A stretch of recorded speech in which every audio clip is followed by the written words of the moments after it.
Hello. Hey Wes, thanks again for joining us. Maybe just to kind of get us going, would you tell us a little bit about what the book is that you've written, an overview of what it is? My name is Wes Clark, and with my friend Mike McDaniel, we've written a book entitled Growing Up in Burbank, Boomer Memories from the Akron to Zodies. And it's a history press book.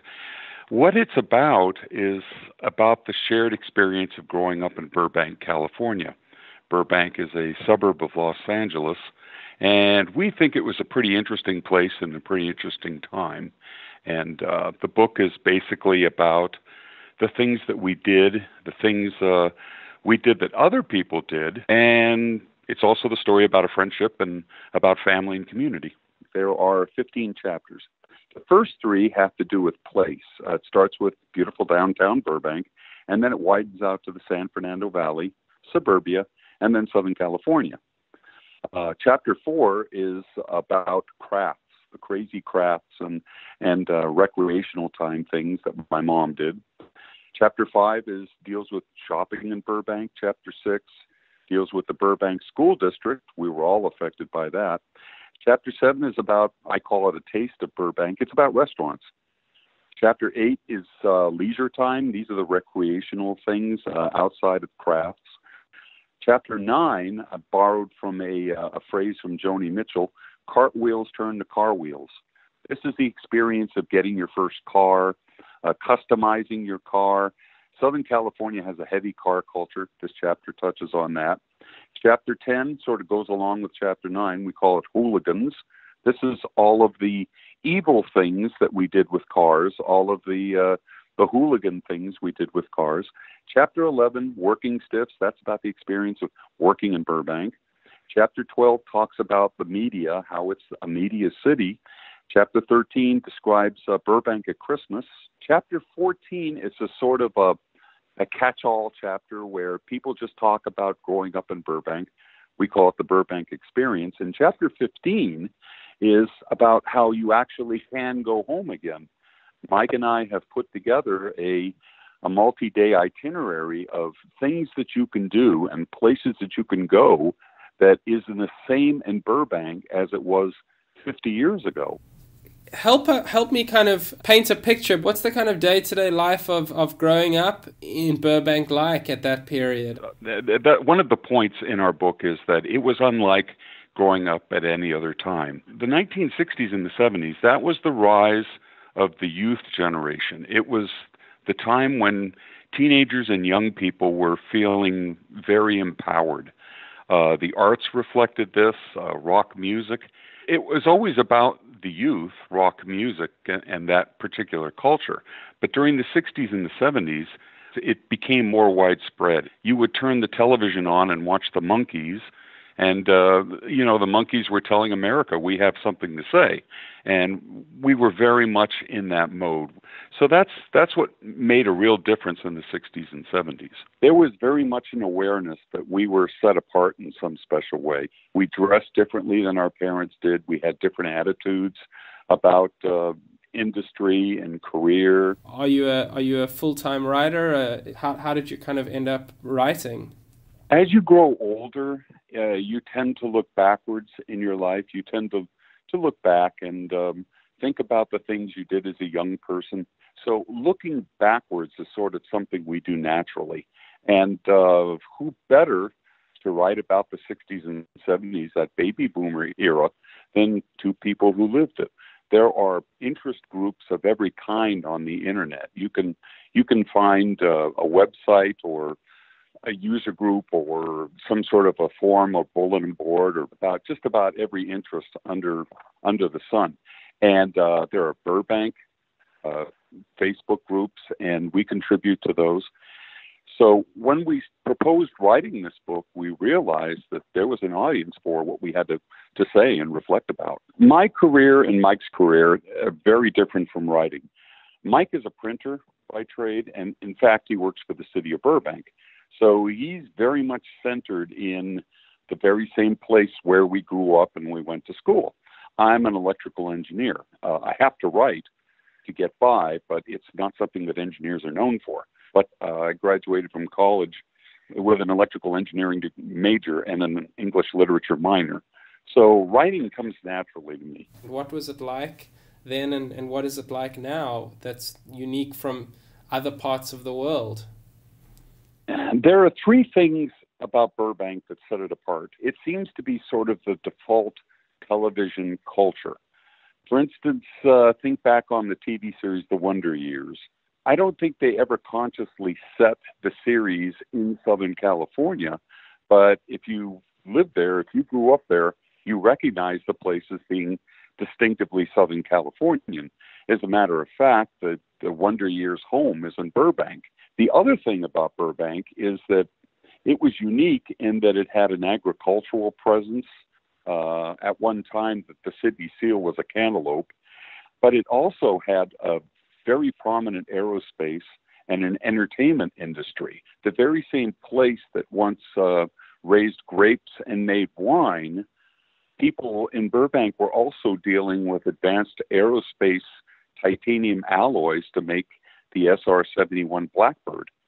And the other thing about Burbank is that I didn't really appreciate this growing up there at the time, but I used to wonder why people in the rest of the country seemed to hate and resent Southern California. I began to appreciate that for whatever reason, Southern California seems to be a magnet for, well, unusual and eccentric people, and they do things differently there. Do you feel like it's still like that today? I don't think much has changed in certain respects. For instance, your typical Southern California is extroverted and media savvy. He's the kind of person, or she's the kind of person that can be an MC easily or entertain a crowd of people. For instance, there used to be this ice cream place called Farrell's, and the kids who were working there were all very loud and very theatrical and on, and it was a great place to be. It was a lot of fun. And I have been at the Farrell's restaurant in my local hometown here, and it was nothing like the one in Los Angeles. The kids were different. If you were raised in Southern California, you take with you a set of experiences and expectations that are different than other people have. Every Californian remembers the experience of going to Disneyland. And during the 60s and the 70s, one of the landmarks was the 60-foot tall neon windmill. To this day, I remember my shock when I experienced a real windmill in Burke, Virginia. And I remember being let down and disappointed and wanting the 60-foot neon lit, this garish Southern California landmark beside I-5. That's what I wanted. But the historical real thing was different. How did you kind of build this book? What were the building blocks? Well, a publisher once told me that there are two kinds of personal narratives. There's the type where the lives of extraordinary people are told about in an ordinary way, and then there are the lives of ordinary people that are told about in an extraordinary way. And so what Mike and I were going for in this book was obviously telling the stories, the shared experiences about ordinary Burbankers, but hopefully in an extraordinary way. Another trick that we employed was we got quotes from other people.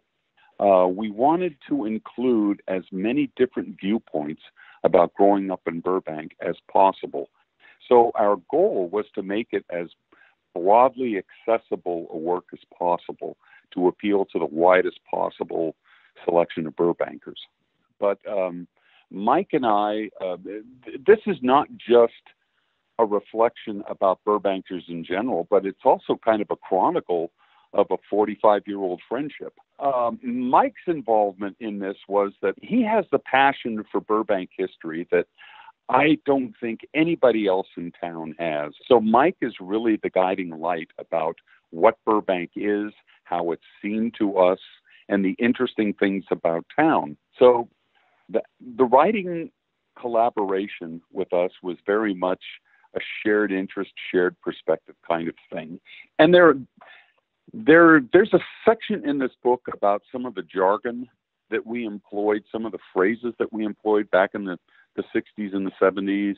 One of the discoveries that we made doing fact-checking was that some of these phrases weren't necessarily from the time that we used them. We thought they originated in the 70s, but turns out they were in use by other cultures in the 60s. So there was sort of an anthropological slant to this as well.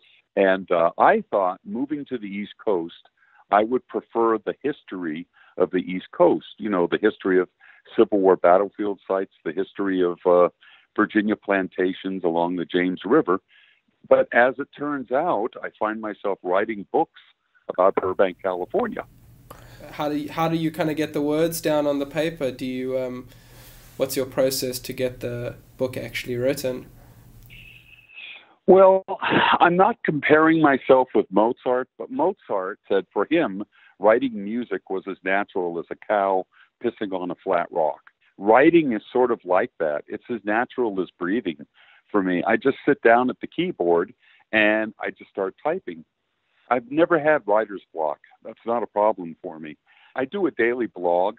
In the morning, in the evening, I write about books I'm reading, films I've seen, or even the process of writing books about Burbank. One of the valuable things about what the history press does is they make it possible for ordinary people to become, well, I guess, amateur historians. It's a voice or a mechanism for ordinary people to describe the great things about growing up in Burbank during the 60s and 70s. I recognize that the history press, Arcadia Publishing, they have a wide variety of books. Just about anywhere in the country where you grew up, there's a book like Growing Up in Burbank that describes that. And it's sort of a characteristic of our age because the internet has made it possible for any writer to have his own website, to have his own outlet. And I think this publishing phenomena is very much sort of piggybacking onto that technological possibility. Well, Wes, thank you so much. Appreciate it. All right. Thank you. I will speak to you again soon. Thank you. Okay. Great. Have a good one. Bye. Bye.